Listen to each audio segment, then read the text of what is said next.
Welcome back. The UK Independence Party's deputy chairman and its number 3 candidate for the European elections launched their election campaign in Gibraltar this week. With an open meeting at the Elliott Hotel, candidate Gawain Towler said the role of an MEP representing Gibraltar was to ask questions of authority and to speak out loudly. UKIP Deputy Chairman Neil Hamilton said the EU had deprived the UK Parliament of a great deal of its previous legislative power. He described UKIP as a spontaneous movement, a kind of peasants' revolt against the failure of the political class to represent the interests of ordinary people.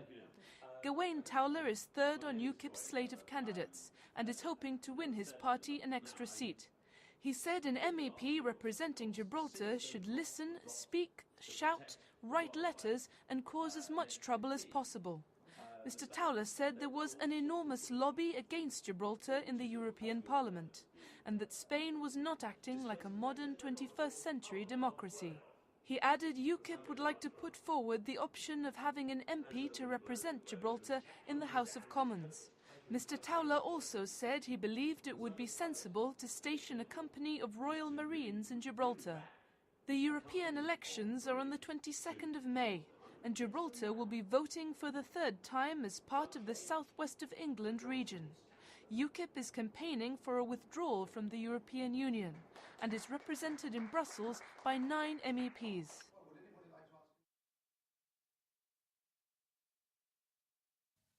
The Royal Gibraltar Police says there's no change in its position regarding Spanish fishermen in Gibraltar waters and that it continues to police the waters as it's always done.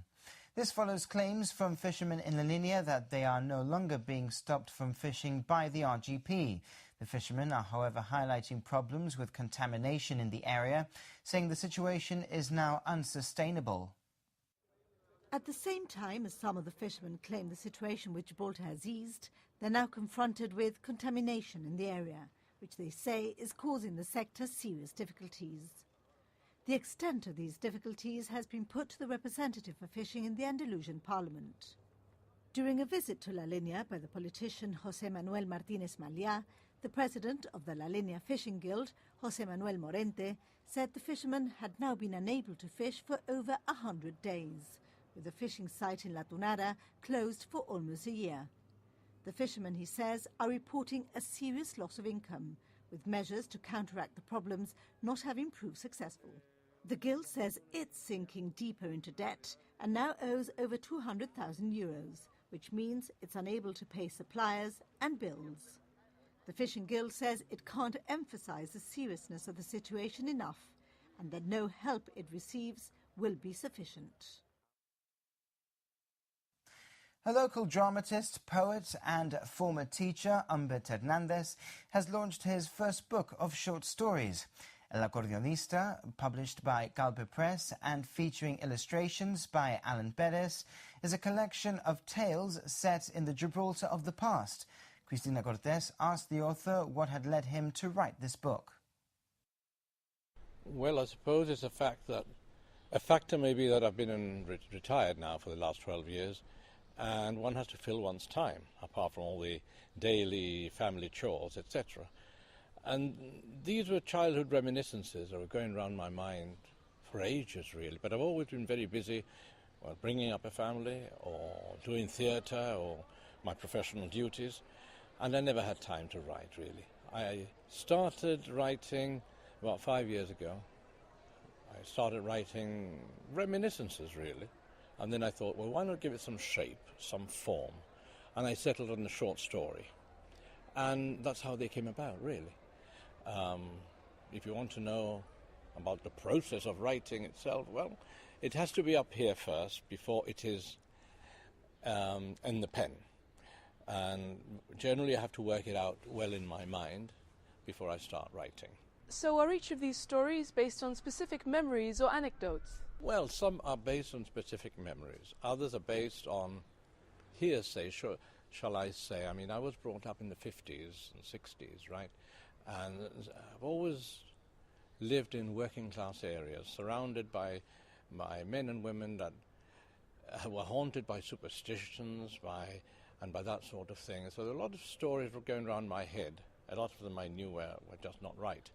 But you develop them and you bring them forth. And at other times, of course, I settled on a specific incident that I could remember that happened in my childhood. Nothing to do with me. But you develop that, and you develop it imaginatively into a story, right?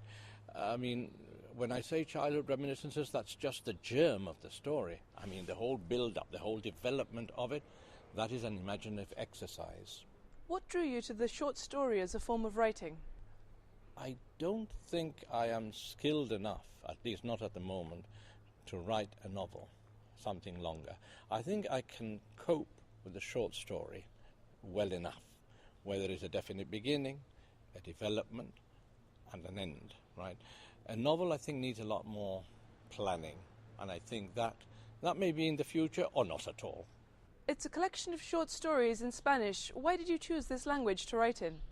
Well, I could turn the question over and say, well, why not, right?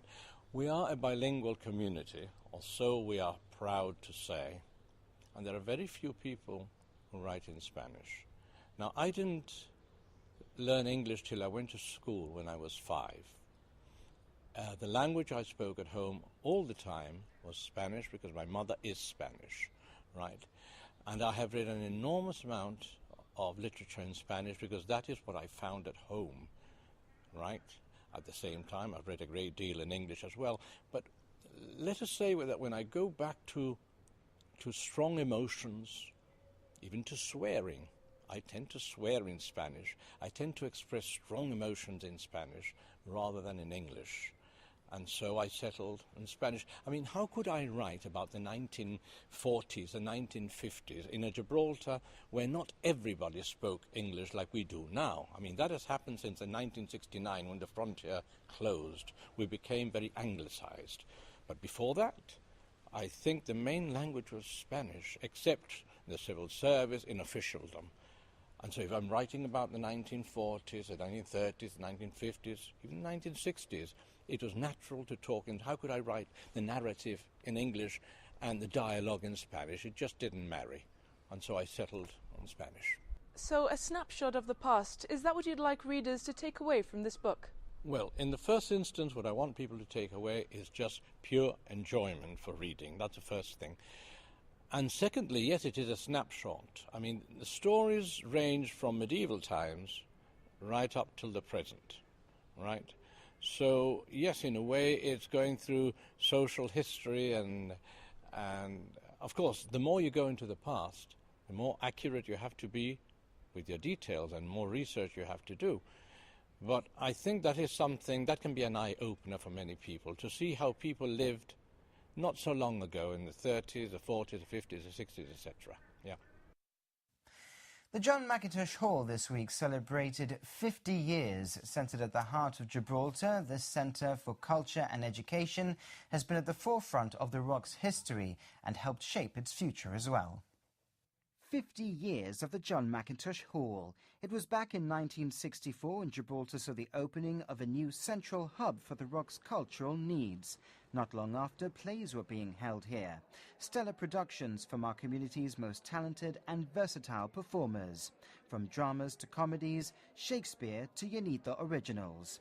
Memorabilia and photos are currently on display in the exhibition rooms at the hall, eliciting no doubt an emotional response from visitors, perhaps looking at photos they hadn't seen in years or had never seen before.